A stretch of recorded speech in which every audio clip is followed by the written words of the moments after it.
श्री प्राणनाथ प्यारे की जय। बोलो श्री सतगुरु महाराज की जय। तुमको इश्क उपजावने करूं सब उपाय। तुमको इश्क उपजावने करूं सब उपाय। पूर चलाऊं प्रेम के, पूर चलाऊं प्रेम के, जो याही मिछाक छकाय। ओ तुमको इश्क उपजावने करूं सब उपाय। इश्क जिन विद उपजे मैं सोई देऊं जिनार। इश्क जिन विद उपजे मैं सोई देऊं जिनार। तब इश्क आया जानियो जब इन रंग लाग्यो रस। तुमको इश्क उपजावने करूं सब उपाय। तुमको इश्क उपजावने करूं सब उपाय। कीजे याद मिलाप धनी को और सखियों के स्नेह। कीजे याद मिलाप धनी को और सखियों के स्नेह। रात दिन रंग प्रेम में मिलाप किए हैं जे। रात दिन रंग प्रेम में मिलाप किए हैं जे। ओ तुमको इश्क उपजावने करूं सब उपाय। तुमको इश्क उपजावने करूं सब उपाय। चौकस कर चित दीजिए आत्म को ये धन। चौकस कर चित दीजिए आत्म को ये धन। निमक एक ना छोड़िए कर मन वाचा कर मन। निमक एक ना छोड़िए कर मन वाचा कर मन। ओ तुमको इश्क उपजावने करूं सब उपाय। तुमको इश्क उपजावने करूं सब उपाय। बैठते उठते चलते, बैठते उठते चलते, सुपन सोवत जागृत, सुपन सोवत जागृत। बैठते उठते चलते सुपन सोवत जागृत। खाते पीते खेलते सुख लीजे सब विदित। खाते पीते खेलते सुख लीजे सब विदित। तुमको इश्क उपजावने करूं सब उपाय। तुमको इश्क उपजावने करूं सब उपाय। फिर सूरत साधिए, फिर सूरत साधिए, धनी चरित्र सुख चैन, धनी चरित्र सुख चैन। इश्क आए बेर कछु नहीं, खुल जाते निज नैन। इश्क आए बेर कछु नहीं, खुल जाते निज नैन। ओ तुमको इश्क उपजावने करूं सब उपाय। तुमको इश्क उपजावने करूं सब उपाय। फिर सूरत साधिए, फिर सूरत साधिए, धनी चरित्र सुख चैन, धनी चरित्र सुख चैन। इश्क आए बेर कछु नहीं, खुल जाते निज नैन। इश्क आए बेर कछु नहीं, खुल जाते निज नैन। ओ तुमको इश्क उपजावने करूं सब उपाय। तुमको इश्क उपजावने करूं सब उपाय। पूरी चलाऊं प्रेम के, पूरी चलाऊं प्रेम के, जो याही में छाक छकाए, ओ तुमको इश्क उपजामने, करूं सो अब उपाय, ओ तुमको इश्क उपजामने, करूं सो अब उपाय। बोलो श्री प्राणनाथ प्यारे की जय, बोलो श्री सतगुरु महाराज की जय। प्रणाम। जब आत्म दृष्टि जुड़ी पर आत्म, तब भयो आत्म निवेद, या विद लोक लखे नहीं कोई, कोई भागवंती जाने ये भेद, कोई भागवंती जाने ये भेद। बोलो कृष्ण कन्हैया लाल की, श्री निजानंद स्वामी की, श्री प्राणनाथ प्यारे की, महारानी बाईजुराज की, महाराजा छत्रसाल की, गुरुजी मंगलदास महाराज की, बाबा दयाराम साहेब की, परमहंस राम रतनदास महाराज की, परमहंस चरणदास साहेब की, श्री कृष्ण प्रणामी धर्म की, तीनों पुरी धाम की, सर्व सुंदर साथ की। जब वैष्णव अंग केरी प्रणाम।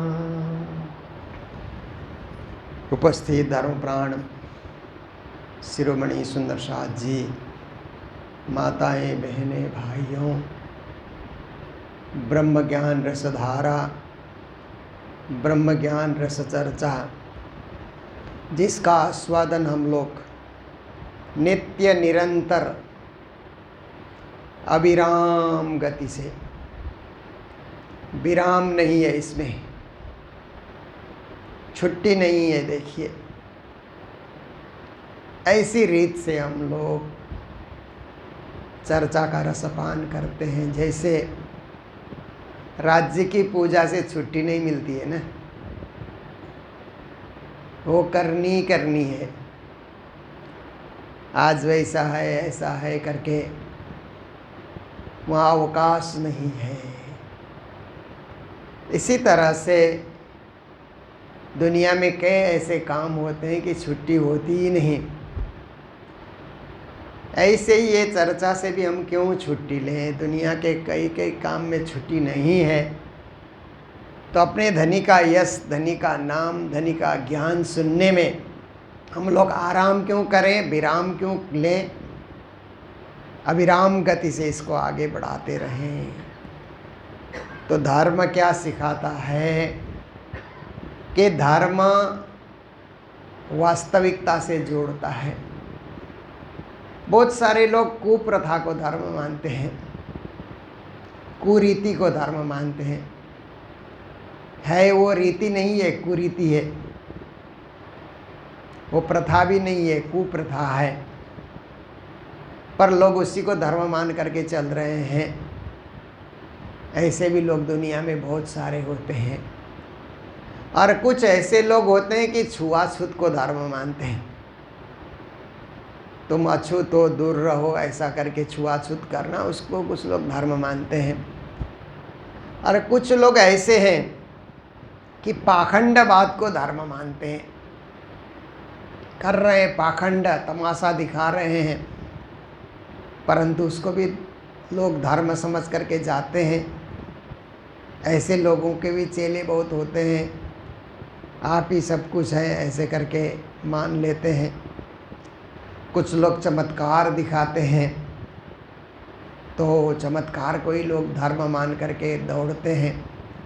उनकी भीड़ ज़्यादा होती है। विशुद्ध ज्ञान सुनाने वाले व्यक्ति के पास इतनी भीड़ नहीं जाती है। जो चमत्कार दिखा रहा है उसके पीछे लोग जाते हैं, एकदम भीड़ इकट्ठा हो जाती है। तो इस तरह से आप देखिए कि संसार के अंतर्गत धर्म कहीं छूट जाता है। लोग धर्म के नाम पे बाह्याचरण पर, दिखावा पर ज़्यादा आकर्षित होते हैं। इसलिए श्री प्राणनाथ जी महाराज धर्म की वास्तविकता, असली स्वरूप, यथार्थ कहते हैं ना, यथार्थ, वास्तव में धर्म क्या है, सत्य क्या है, ज्ञान क्या है, परम पद क्या है, मोक्ष पद क्या है, इन सब बातों को प्राणनाथ जी गहराई से वाणी के माध्यम से जगत के समस्त जिज्ञासुओं को समझा रहे हैं। तो ये हमारा प्रसंग चल रहा है, वैष्णवों को प्राणनाथ जी महाराज उपदेश दे रहे हैं। सूरत का प्रसंग है, बहुत सारे वैष्णवी श्री जी के प्रवचन में आने लगे, तो उनको श्री जी महाराज वैष्णव धर्म की वास्तविकता क्या है ये बातें समझा रहे हैं। तो आज की चौपाई में कहते हैं, जब वैष्णव अंग किएरी अप्रस और कैसी अप्रसाय। वैष्णव मत में ज़्यादा क्या होता है कि छुआछूत पे ध्यान दिया जाता है, इधर मत हाथ लगाओ, उधर मत हाथ लगाओ, इसको छूना नहीं, उसको छूना नहीं। जो बड़े लोग होते हैं ना, घर के पिता या घर की माता, वो लोग पूजा में जाते हैं तो किसी को अंदर आने देते ही नहीं हैं कि ये मत छुओ, हाथ मत लगाओ। तो ये जो छुआछूत है, इसको वैष्णव मत में ज़्यादा पाला जाता है, जबकि श्री प्राणनाथ जी महाराज इसका निराकरण करना चाहते हैं।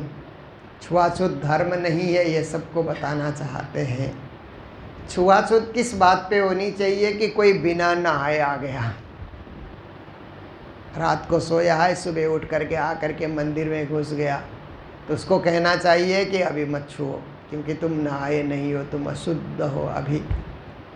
कोई बाज़ार घूमने गया, पूरा बाज़ार दिन भर घूम करके आया, सीधा पूजा में घुस गया, तो ऐसे लोगों को बोलना चाहिए। परंतु जाति पाति वर्ग वर्ण को लेकर के छुआछूत करना वो धर्म नहीं है। किसी भी जाति में पैदा हुआ हो, किसी भी वर्ग का हो, किसी भी वर्ण का हो, अगर वो विशुद्ध भाव से आ रहा है, नहा धो करके आ रहा है, शुद्ध मन से आ रहा है, तो उसको पूजा में सम्मिलित होने देना चाहिए। क्योंकि मनुष्य की एक जाति है, ऐसे आप देखिए तो मनुष्य एक जाति है ना।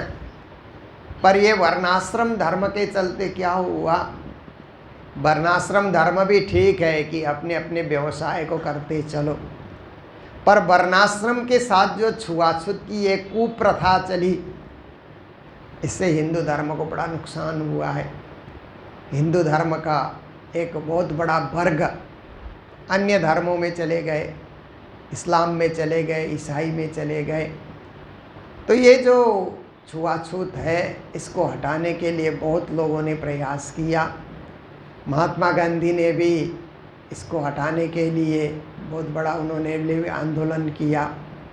शहरों में तो अब नहीं है, परंतु गांव में आप जाएंगे तो आज भी गांव में लोग पालन करते हैं, छुआछूत को लोग पालन करते हैं, जातिवाद को पालन करते हैं, वर्ग वर्णवाद को पालन करते हैं।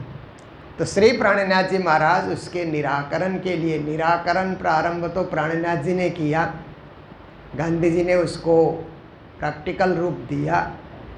तो सैद्धांतिक रूप से प्राणनाथ जी महाराज जो कुछ बोल रहे हैं, वैष्णवों को कहते हैं कि जब वैष्णव अंग किएरी अप्रस, किसी को अप्रस मानना, अस्पर्शी, अस्पर्श मतलब स्पर्श न करना, तो अस्पर्श शब्द जो संस्कृत में है उसी को भाषा में अप्रस करके कहा। तो श्री जी कहते हैं कि वैष्णव धर्म पालन करके अप्रस को पालना ये अच्छी बात नहीं है। और कैसी अप्रसाई, अब मत छुओ मत छुओ ऐसा करके, ये क्या बात है। इससे तो मानव धर्म से जुड़ेगा ही नहीं। धर्म समस्त मानव के लिए आया है, तो कई लोग तो इससे जुड़ ही नहीं पाएंगे। इसके लिए ये अप्रस वाली बात को तुम लोग छोड़ दो, त्याग दो। सबको शिक्षा दो कि शुद्धता से चलें, पर जातिवाद को छोड़ो। जाति से कोई अछूत नहीं होता है, उसके कर्म से, उसके आचरण से वो हो सकता है, पर जन्म से ही किसी को अछूत मानना और पूजा में आने ही नहीं देना, ये सब नहीं होना चाहिए। और कैसी अप्रसाई, इस प्रकार के अप्रस की भावना त्याग दो। परस भयो जाको पुरुषोत्तम सौ, जिसने पुरुषोत्तम परब्रह्म परमात्मा का स्पर्श कर लिया, उनकी भक्ति में वो संलग्न हो गया, उनसे जुड़ गया,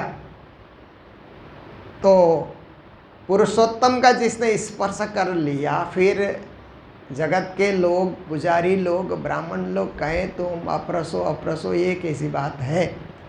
परमात्मा का स्पर्श उसने कर लिया और परमात्मा ने भी उसका स्पर्श कर लिया, तो उत्तम हो गया। परमात्मा जिसको स्वीकार कर रहे हैं, तो ब्राह्मण लोग उसको स्वीकार न करें, पुजारी लोग उसको स्वीकार न करें, ये अच्छी बात नहीं है।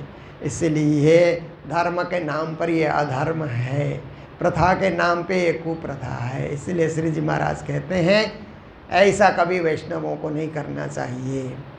सो बाहर ने देवे दिखाए, जिसने पुरुषोत्तम परब्रह्म परमात्मा का स्पर्श कर लिया ना, बाहर दिखाते हुए नहीं चलता है, लोगों को नहीं दिखाएगा, क्योंकि धर्म दिखाते फिरने की चीज़ नहीं है ना।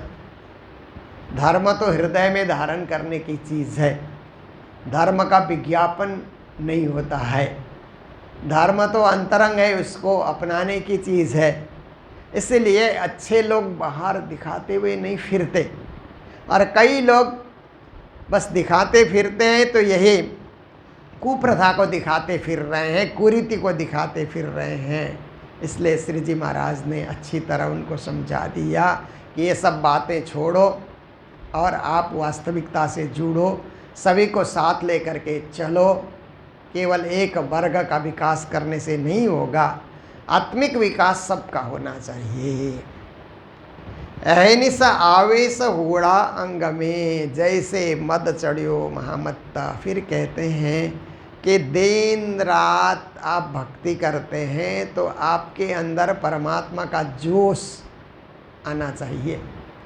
कहते हैं ना, ए देख दर्शन आवे जोश आवेश, कहते हैं ना कि एक जोश, एक उत्साह, उमंग।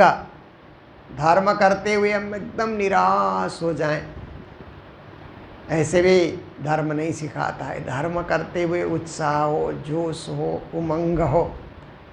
हम भजन गा रहे हैं, वाणी गा रहे हैं तो एकदम निराशा में गा रहे हैं, ऐसी बात नहीं। उमंग से, उत्साह से कि राज्य की वाणी गाने का मुझे अवसर मिला, इसलिए हम खुशी से गाएंगे, प्रसन्नता से गाएंगे, जोश से गाएंगे। पर जोश से गाएंगे ऐसा करके कभी कभी मैंने कुछ लोगों को देखा कि एकदम जयकारे ज़ोर ज़ोर से लगाते हैं, तो क्या हुआ आपको, बोलते हमको जोश आया। ऐसे भी नहीं है, जोश एक उत्साह है, प्रसन्नता है, खुशी है, एक आत्मिक सुख है।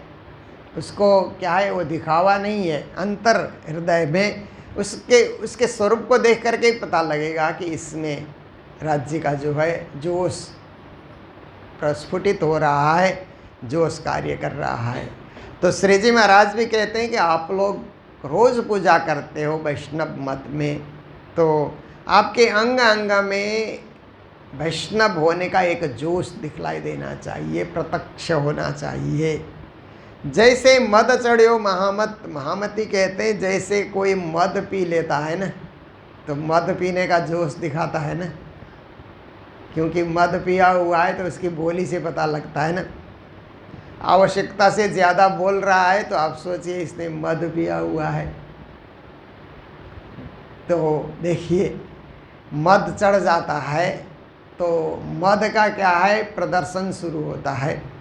संसार का मद का कुछ ना कुछ प्रदर्शन होता है, पर महामती कहते हैं भक्ति का मद चढ़ गया आप में, तो भक्ति का मद चढ़ने से आप मंदिर की तरफ आ रहे हैं, सेवा में सम्मिलित हो रहे हैं, सत्संग में आप बैठे हुए हैं, जो कुछ भी आप करते हैं तो वहाँ आप में एक भक्ति का मद, भक्ति का रंग, भक्ति का भाव आप में चढ़ा हुआ आपको दिखलाई देगा। ऐसी स्थिति में आप होंगे कि हाँ इसमें भक्ति है, भक्ति भाव टपक रही है, ऐसा अनुभव होता है।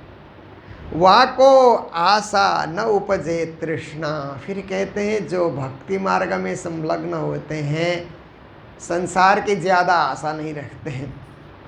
आशा दुखस्य कारणम कहते हैं ना, दुनिया में दुख का मूल कारण क्या है कि आशा, ये चाहिए वो चाहिए, ऐसे करके हम आशा में पड़े रहते हैं ना, संसार की आशा, संसार की चाह।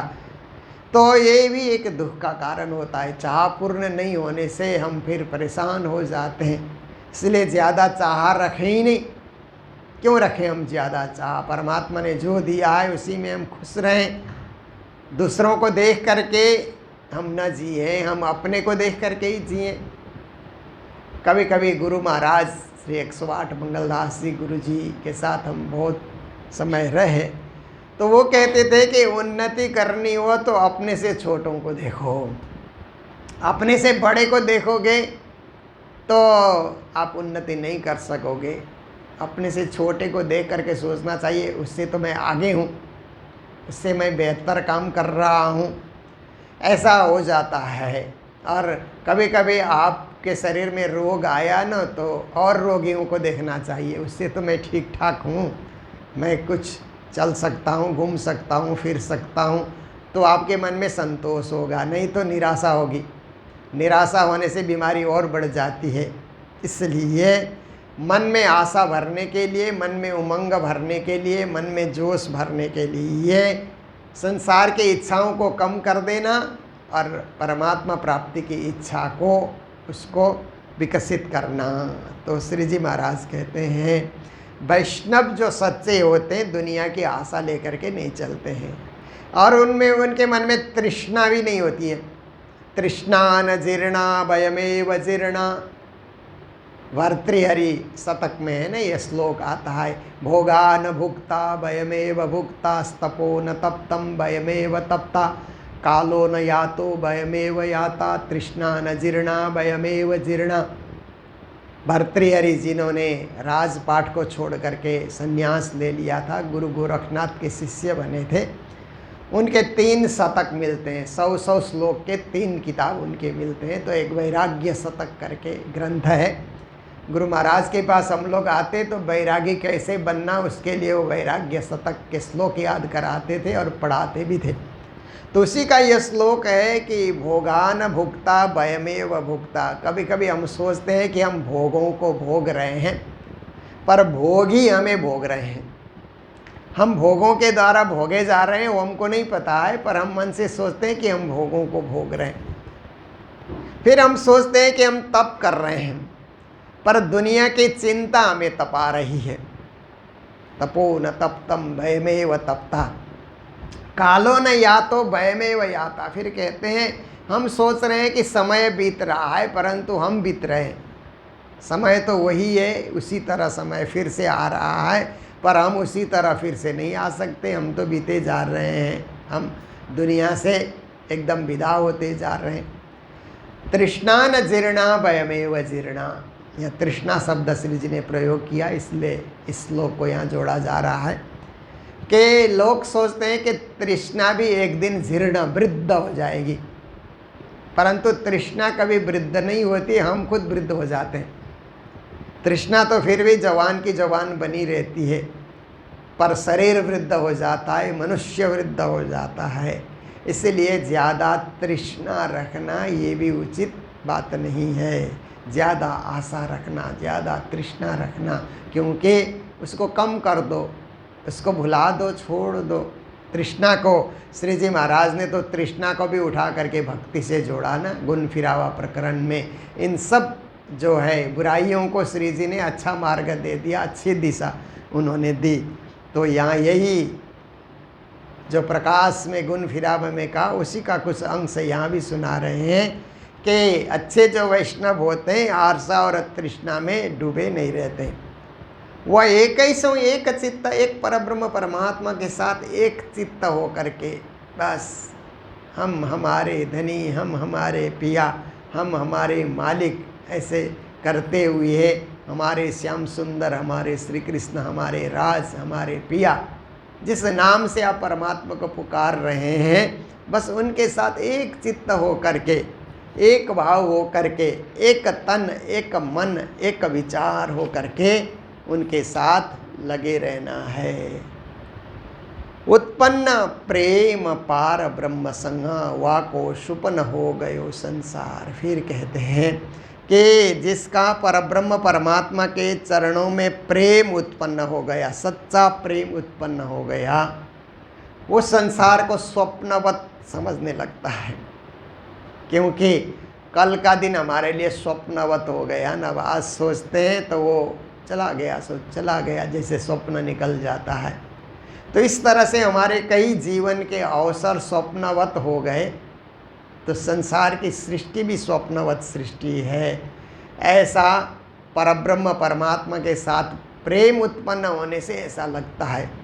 जब तक भक्ति मार्ग में नहीं लगे तो संसारी सब कुछ है, उसी को हम सत्य मान करके चलते हैं। उसी के साथ जुड़ाव, उसी के साथ उठना बैठना, उसी के साथ रोना धोना। पर ज्ञान होने के बाद लगता है ये सब स्वप्न का जगत है, इसीलिए स्वप्न का खेल पूरा हुआ, ऐसा सोच लेते हैं ज्ञानी व्यक्ति। प्रेम बिना सुख पार को नाही। फिर श्री जी ने ये बहुत बड़ी सूक्ति हमें दी।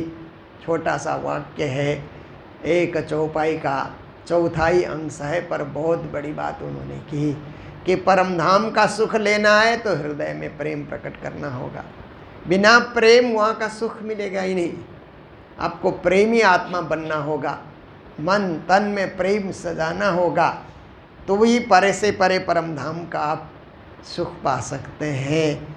अन्यथा और मार्ग से परम धाम के अंदर प्रवेश होगा ही नहीं।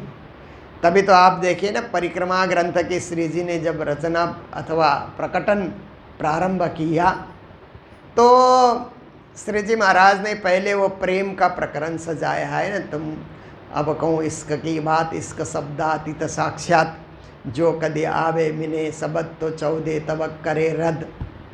अब आओ रे इश्क भानु हम देखो वतन अपनो निज धाम, तुमको इश्क उपजावने करूँ सो अब उपाय, पूर चलाऊँ प्रेम का जीव याई में छक छकाए। उन्होंने पहले प्रेम को प्रकट करना चाहा, फिर उन्होंने परम धाम की व्याख्या शुरू की। क्योंकि परम धाम की व्याख्या सुनने में प्रेम प्रकट नहीं होगा तो सुना ही नहीं जाएगा। इतना विचित्र वर्णन आता है कि कई लोग तो बर्दाश्त ही नहीं कर सकते हैं, और कई लोगों को वो गिनती इतनी बड़ी लगती है कि कैसे ये सब हो सकता है। पर प्रेम होगा तो वो पढ़ता ही रहेगा, सुनता ही रहेगा, समझता ही रहेगा, जीवन में उतारता ही रहेगा। इसलिए श्री जी ने कहा प्रेम बिना सुख पार को नाही। प्रेम नहीं है, केवल ज्ञान है तो शुष्क हो जाता है। ज्ञानी भी प्रेमी होना चाहिए।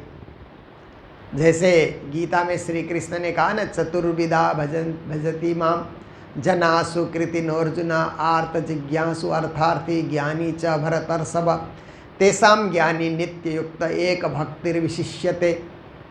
इससे क्या पता चलता है कि कृष्ण ने कहा 4 प्रकार के लोग मुझे भजते हैं, आर्त, जिज्ञासु, अर्थार्थी और ज्ञानी। आर्त मतलब दुख आने पे ही मुझे याद करना, और समय में तो ठीक है अपना कमाए जा रहा है, दुनिया में मस्त है, पर परेशानी आती है तो आर्त पुकार करता है, उस समय मुझे याद करता है। ऐसे भक्त भी दुनिया में है। जिज्ञासु भक्त भी हैं कि कुछ जाने समझे परमात्मा भी कहाँ है, कैसे हैं, जानकारी रखें, ऐसे भी भक्त आते हैं। अर्थार्थी मतलब केवल धन प्राप्ति के लिए मुझे भजने वाले, कि परमात्मा को भजेंगे तो धन मिलेगा, ऐसा सोच करके भजने वाले भी मेरे भक्त हैं। और चौथे नंबर में कहा ज्ञानी च भरतर्षभ। हे अर्जुन, चौथी कोटि के जो भक्त हैं वो ज्ञानी भक्त हैं। फिर उससे नीचे वाली पंक्ति में श्री कृष्ण ने कहा तेसाम ज्ञानी नित्य युक्त एक भक्तिर्विशिष्यते। ज्ञानी को भी भक्त ज्ञानी होना चाहिए। ऐसे ज्ञानी तो शुष्क रहेगा, ज्ञान बहुत शुष्क होता है, परंतु भक्तिपूर्ण ज्ञान हो, भावपूर्ण ज्ञान हो तो वो सरस ज्ञान होता है, रसपूर्ण ज्ञान होता है। और भक्तिपूर्ण ज्ञान उसके पास है। जैसे भागवत करने वाले होते हैं ना, बहुत बड़ा ज्ञान सुनाते, परंतु गोपी प्रेम में बहते हुए सुनाते हैं ना। कई कई कथाकार तो रोते हुए भागवत सुनाते हैं। कई कई प्रसंग भागवत में ऐसे आते हैं, ध्रुव का प्रसंग, प्रहलाद का प्रसंग, अम्बरीश का प्रसंग और गोपी गीत का प्रसंग। तो कथा भी किए जा रहे हैं, ज्ञान भी सुनाए जा रहे हैं, आंसू भी बहाए जा रहे हैं। तो आप देखिए कि भक्त ज्ञानी उनको कहा जाएगा, केवल शुष्क ज्ञानी नहीं है, वो प्रेमी ज्ञानी है। तो श्री जी महाराज कहते हैं कि प्रेम के बिना परम धाम का सुख नहीं मिलता। जो तुम अनेक करो आचार, दुनिया के आचार विचार अनेक तरह से आप पालन करो, पर दिल में प्रेम नहीं उपजा, दिल में प्रेम नहीं प्रकट हुआ तो भक्ति सार्थक नहीं होती है। साचारी साहेब सांच सो पाइए। फिर कहते हैं परमात्मा तो सत्य है, सत्य परमात्मा को पाना हो तो सत्य बोलो, सत्य व्यवहार करो, सत्य से जुड़े रहो, सत्य से अलग होने का प्रयास न करो। सांच को सांच है प्यारा, क्योंकि सत्य को सत्य ही प्रिय लगता है ना। जैसे जो सत्य बोलने वाले लोग होते हैं ना, उनको झूठ बोलने वाले प्रिय नहीं लगते हैं। जो सत्यवादी होता है वही अच्छा लगता है। जो चोरी नहीं करता है उनको चोरी नहीं करने वाले अच्छे लगते हैं ना। जैसे कभी कभी क्या होता है कि हम लोग गुरुकुल चलाते हैं, गुरु महाराज के समय में भी गुरुकुल चलता था। तो गुरु जी का प्रिय कौन होता था? जो चोरी नहीं करता था। कोई भी बच्चा चोरी करे ना तो गुरु जी कहते थे तुम दूर दूर रहना, इधर मेरे पास नहीं आना, क्योंकि गुरु जी को तो क्या है, कभी भी आकर के कोई लोग प्रणाम करते हैं, कुछ कुछ वहीं पड़ा रहता है। तो चोरी करने वाला बच्चा आ गया तो वो तो वही देखता रहेगा, इधर उधर गुरु जी हो जाएंगे तो यहाँ से उठा लें। इसलिए गुरुजन को क्या होता है कि वो भी चोरी नहीं करते हैं और चोरी ना करने वाले को पसंद करते हैं। ऐसे ही सेठ साहूकार लोग भी ऐसे कर्मचारी को पसंद करते हैं जो चोरी नहीं करता है। चोरी करने वाले को कोई पसंद नहीं करता, क्योंकि खुद भी नहीं करते। इसी तरह से सत्यवादी लोग सत्यवादी को ही पसंद करते हैं, झूठ बोलने वाले को पसंद नहीं करते। एक बार उनको पता लगा कि ये आदमी झूठ बोल रहा है तो उसको पसंद नहीं करते हैं, क्योंकि खुद सत्यवादी है, उनको सत्य से जुड़ाव है, सत्य से प्रेम है, इसलिए उनका लक्षण भी सत्य से भरा हुआ होता है। अन्य को भी इसी तरह वो देखना चाहते हैं। सांच को सांच है प्यारा, सत्य को सत्य ही प्रिय होता है। या वैष्णव की गत देखो रे वैष्णवों, श्री जी कहते हैं वैष्णवों की गति कैसी है, किस गति से, किस मति से, किस परंपरा से वैष्णव चल रहे हैं। हे वैष्णवों, आप अपनी दशा को देखो, आप कैसे चल रहे हो, खुद ही निरीक्षण परीक्षण करना होगा। दूसरा आकर के नहीं करेगा, क्योंकि धर्म क्षेत्र ऐसा है कि अपनी परीक्षा खुद करनी पड़ती है। हम कैसे हैं, कहाँ हैं, हमारी परीक्षा हम खुद लें, और परीक्षा में सफल हो रहे हैं कि नहीं उसका भी हम खुद स्वयं मूल्यांकन करें, तो हमारी जो भक्ति सफल होती है। श्री जी ने यही कहा कि हे वैष्णवों, आप अपनी गति को, अपनी चाल को आप खुद परीक्षा कर लें, देखें कि सही है कि अभी और कुछ ठीक करना है। महामत इनसे भी न्यारा, महामती स्वयं के लिए प्राणनाथ जी कहते हैं मैं तो आप लोग जिस गति से चल रहे हैं ना उससे मैं अलग हूँ, मेरी गति अलग है, मेरी चाल अलग है। मैं तो प्रेम लक्षणा भक्ति से आगे बढ़ रहा हूँ। कर्मकांड, उपासना और ज्ञान, योग, इन सब से परे प्रेम है। उस प्रेम लक्षणा भक्ति की गति से मैं चल रहा हूँ। मेरी चाल तो परमधाम पहुँचने की चाल है।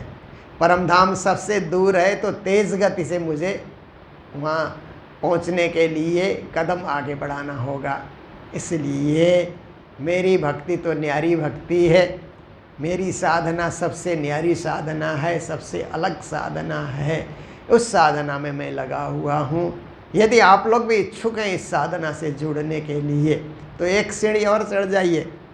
वैष्णव मत को तो पालन कर ही रहे हैं, सब प्रकार से आप लोग विशुद्ध हैं, और पूजा कर रहे हैं, पाठ कर रहे हैं, जप ध्यान कर रहे हैं, सब कुछ तो आप कर ही रहे हैं। अगर मेरे विचारों से आप लोग अवगत होना चाहते हैं या मेरे विचारों के साथ आप जुड़ना चाहते हैं तो आइए, मैं उस प्रेम लक्षणा भक्ति का भी आपको परिचय देने के लिए तत्पर हूँ। आप लोगों को परम पद और परम धाम के ज्ञान से अभिभूत करने के लिए मैं तैयार हूँ। आप मेरे से जुड़ सकते हो। तो ये शिक्षा, उपदेश, ज्ञान श्री जी महाराज ने उस समय एकत्रित उन वैष्णवों को दिया। वैष्णवों को निमित्त बना करके जगत के सारे जिज्ञासुओं को ये शिक्षा श्री जी ने दी। हमको भी ये शिक्षा दी। हमें ऐसा सोच कर नहीं चलना है कि ये उसको कहा गया, उसको कहा गया, उसको गया, गुरुमुख से निकला है तो हमको कहा गया है। ये सोच करके चलना चाहिए कि श्री प्राणीनाथ जी ने जिस बात की पुष्टि की वो हम सब के लिए है, अलग अलग लोगों के लिए नहीं है। सब का सब ब्रह्म सृष्टि को सही कदमों से चलने के लिए श्री जी की शिक्षा है। ऐसा सोच करके हमको चलना चाहिए। तो ये 7 चौपाई का प्रकरण भी यहीं आकर के पूर्ण होता है कि हो भाई मेरे वैष्णव कहिए वाको। ये बहुत ही सुंदर सुमधुर गाया भी जा सकता है इस प्रकरण को। ऐसा इस सुंदर प्रकरण को हम लोगों ने 2 दिन लगा करके बड़े प्रेम से एक एक शब्द का अर्थ खोलते हुए सुनने का और सुनाने का प्रयास किया। तो आज का समय भी हमारा यही पूर्ण होने आ रहा है। आज के दिन मंगलधाम में जो सेवा आई है, कालिम्पोंग निवासी दाताराम शर्मा, इंदिरा शर्मा के सुपुत्र, कालिम्पोंग युवा परिषद के भी अध्यक्ष हैं सुशील शर्मा। उनका आज जन्मदिन है और उनकी धर्मपत्नी बिंदु, उनकी पुत्री नव्या और प्रद्युम्न सपरिवार की ओर से मंगलधाम में आज राजभोग और भंडारे की सेवा है। तो सपरिवार को मंगल बधाई। सुशील जी को भी विशेष करके बधाई जन्मदिन के अवसर पर, और परिवार के सभी सदस्य के प्रति भी मंगल बधाई देते हुए आज के प्रसंग को यहीं विराम दे रहे हैं। बोलो सतगुरु महाराज की, श्री प्राणनाथ प्यारे की, सर्व सुंदर साथ की। साचा रे साहेब साच सो पाइए, साच को साच है प्यारा, या वैष्णव के गत देखो रे वैष्णवों, महामता इनसे भी न्यारा, महामता इनसे भी न्यारा। बोलो श्री प्राणनाथ प्यारे की, श्री धाम के धनी की। प्रणाम।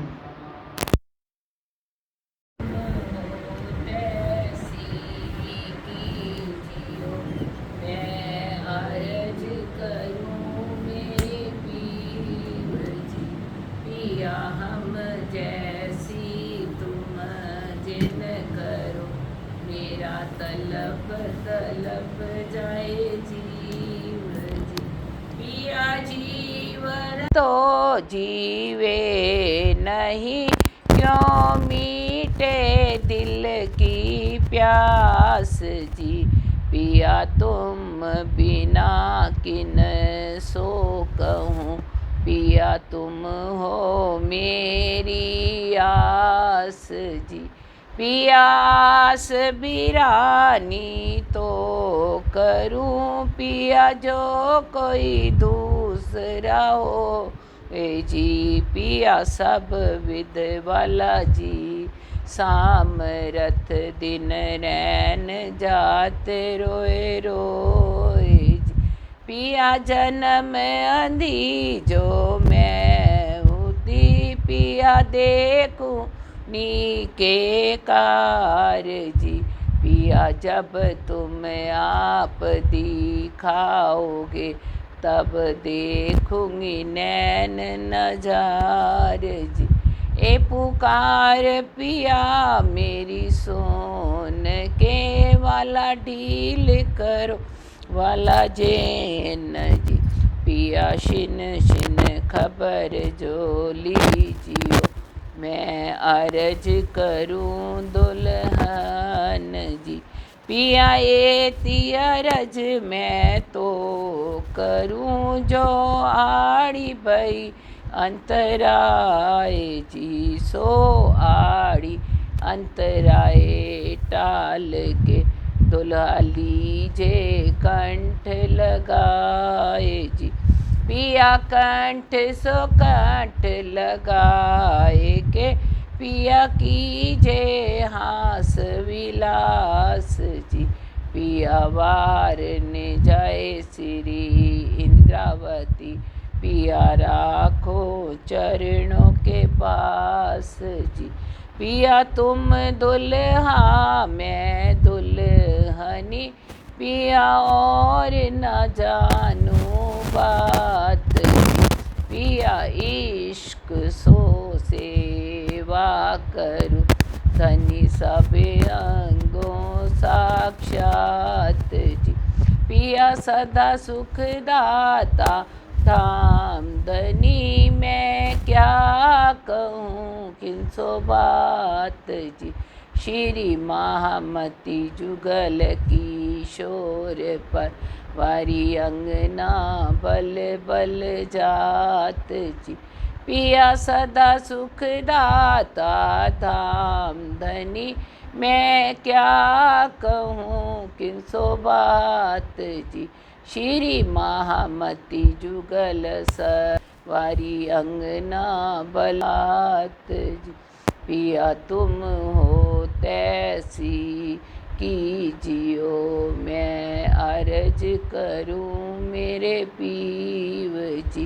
पिया हम जैसी तुम जिन करो, मेरा तलप तलप जाए जी। बोलिए श्री प्राणनाथ प्यारे की जय। बोलो श्री सतगुरु महाराज की जय। बोलो श्री कृष्ण कन्हैया लाल की जय। बोलो श्री कृष्ण प्रणामी धर्म की जय। प्रणाम जी।